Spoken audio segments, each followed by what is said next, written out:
Hey noob, do you even know how to play this game? Yeah, I think so. I just got it yesterday. I bet you don't even know how to play this game. Yeah, I do. I totally know. No, you're probably stupid noob, stupid baby. The most important thing about any game is knowing the maps, which ones are good, which ones are bad, and which ones are just fun to play on. And as you can probably tell from my last couple videos, I care a lot about maps. They're the main thing you interact with when you play a game. The whole atmosphere and vibe of a game can be based on how they created the maps, and I think that goes into gameplay too. If maps are more based on a fast-paced action style of gameplay, then that's how the game is going to be perceived. But if the map is built around slow, spaced-out encounters, that's also how the game is going to be perceived. So today, we're going to be looking at my personal top 10 favorite Halo CE maps. Now, I'm not really basing this on any kind of objective measure. There's a lot of things that go into my rating. If the map's pretty, if the map's fun to play on, if the map's just a cool concept, it's probably going to be ranked higher. So without further ado, let's get into my list. Number 10 is Kryon TL34. Now this is a pretty controversial map. The whole basis of it is that it's separate rooms, but they're divided up by teleporters. So there's no really way to know where you're going. You go from this room to that room, to this room to that room. And again, with this being an older game, all the textures are basically the same. So trying to distinguish between each room is basically impossible. It honestly is kind of a bad map, but I wanted to put it on my list because it expresses something that really isn't seen nowadays. The creativity of this map is just exemplary. You don't see very many people taking chances like this nowadays, and I guess you could say that's for good reason, but hey, if I want to run around and shoot my friends with shotguns and get random cheap kills, Kryon TL34 has my back. It's just that relationship between fun and competitiveness that I think a lot of maps just go for the competitive side, but I think every now and again, if you just want to boot up a crazy level, there should definitely be more of an option for that. So we salute you, Kryon TL34, for being the hero that we didn't know we wanted, but that we needed. Number 9 is Infinity. This map has some really wide open spaces. I think I just applaud it for being so grand. Trying to get around this map is like playing a hiking simulator. I know that it's probably supposed to be some kind of big team battle, capture the flag map,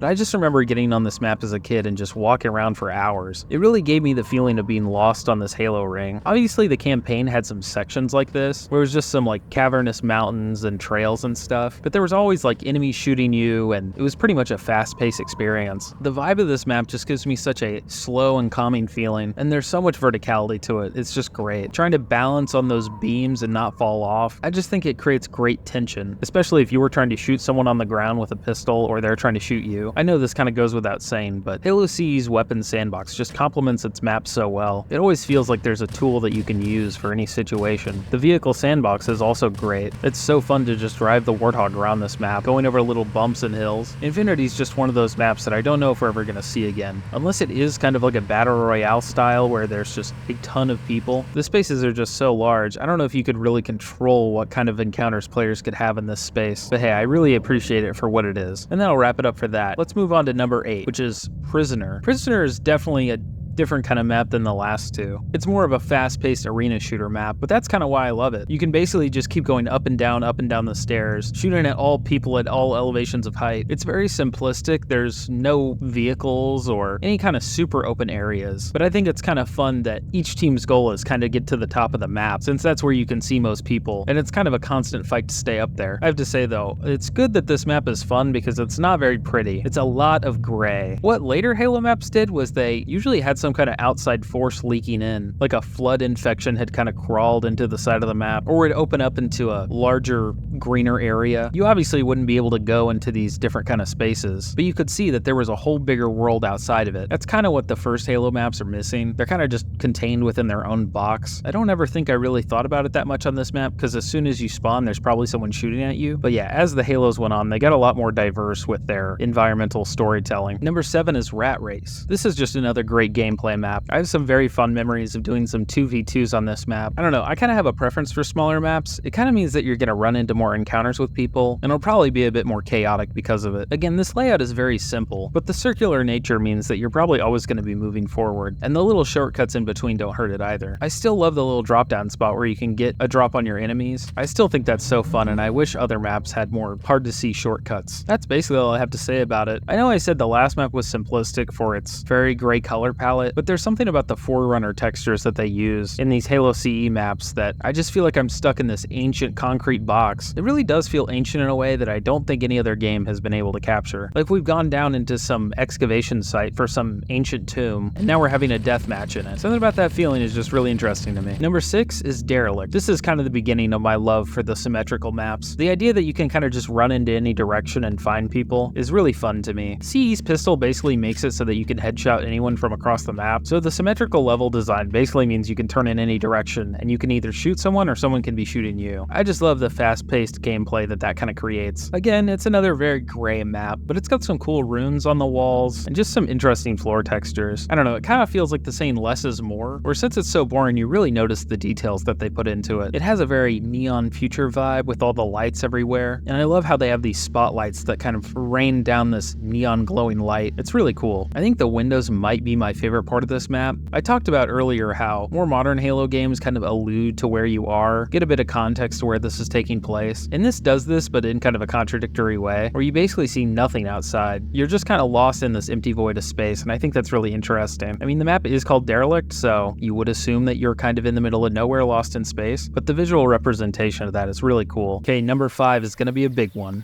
It's Blood Gulch. This probably is one of the most classic maps in this game. It just exudes everything that is Halo 1's multiplayer. It has guns, it's got vehicles, it's got team gameplay. It's basically just all that in one. It's also a way more brighter map than most of the other ones. It's got some real saturation to it. The grass is green and the hills are a deep, deep red color. And I think my favorite thing about it is just how much of an oxymoron it is. It's this giant box canyon with no in or out, and there's just two teams that ruthlessly kill each other over and over. I know that's been pretty much brought up by a very famous and well-known online series, but I still think it just stands today as kind of one of the funniest things about this map. It really is just a gulch that's meant to have blood spilled in it. Moving on to the next map. Number 3 is Battle Creek. Battle Creek is just so classic. It's basically Blood Gulch but smaller. It emphasizes kind of the gunplay in Halo CE. Basically every 2 seconds you're going to be running into somebody. I think that's why Capture the Flag works so great on this map. I mean, you have to run right into the enemy's base to get their flag. There isn't really any flank routes, and there's probably always going to be somebody in there. And I remember just running through the hallways. Carrying the flag was the most nerve-wracking thing, because I knew if someone saw me, I was pretty much dead. It's also just so pretty. The running water in this game is really something that sets it apart for me. Like the fact that there's this intelligently designed Halo ring that isn't just all concrete bunkers, and there's actually like rivers and streams and flowing water, just makes me think about the philosophy the Forerunners had when they built it. I also think running through water in a video game is just really fun. Moving on to big number 2, it's Wizard. This is another map that is very symmetrical, and that's pretty much why I like it. I didn't talk about the teleporters and Derelict, but that's probably one of the most fun things about these smaller symmetrical maps. Even if you get into trouble, you can just hop in one of these teleporters and it'll take you to the other side of the map. It'll at least give you a chance as you can wait for the person on the other side of the teleporter. I also like how much height variation there is, but it's still all pretty accessible. There isn't just one way to get on top of all these upper levels. There's multiple jumps you can take to get across. It's just super simplistic, and I think that's why I like it. The map is open enough to where you can turn a corner and see a whole team running towards you, but closed off enough so you can hide and get some cover. I mean, I know you'll be dying every 5 seconds because of the Halo C1 pistol, but Wizard really gives you a chance to survive. Well, at least a couple chances, I don't know. Okay, and now for number 1. My favorite Halo 1 map is, of course, Hang 'em High. I really cannot tell you what it is about this map, but there's just something so strange and yet so fun about it. The best way I can describe it is someone's first time using a 3D modeling program just went in and put a bunch of squares everywhere, and I love it. The absurdity of all the cubes on the ground, or are they pillars? What are they for? Basically, all the geometry is very questionable. It really speaks to me that some alien force put this all together. Something I noticed as a kid was that it shares a lot of geometry with the level 343 Guilty Spark. It has the same kind of like riverbed section, and that was probably one of my favorite maps since the Flood show up in it. So I was always kind of interested maybe how this was inspired by that level, or I don't really know. The connection was just really interesting to me. The best part to me about this map is that because of the amazing Halo CE pistol, you're basically able to shoot at each other across this map no matter where you are. 1v1s are no problem on this map. It just feels very accessible. Doesn't matter how many people you have or how far away you are. It kind of just becomes a game of cat and mouse, which becomes a lot of fun. So yeah, that's my top 10 list for Halo CE maps. I hope you enjoyed it. I had a difficult time. There are a lot of maps that I really enjoy, and I probably left some off, unfortunately. You can tell there wasn't a lot of skill that went into these maps. There's no like super amazing geometry or level design. One thing I can say is I think that people who loved this game made these maps. I just think they were made in a way where you get to experience every aspect of the game, even within a single level. So I hope you enjoyed this video, and thanks for watching.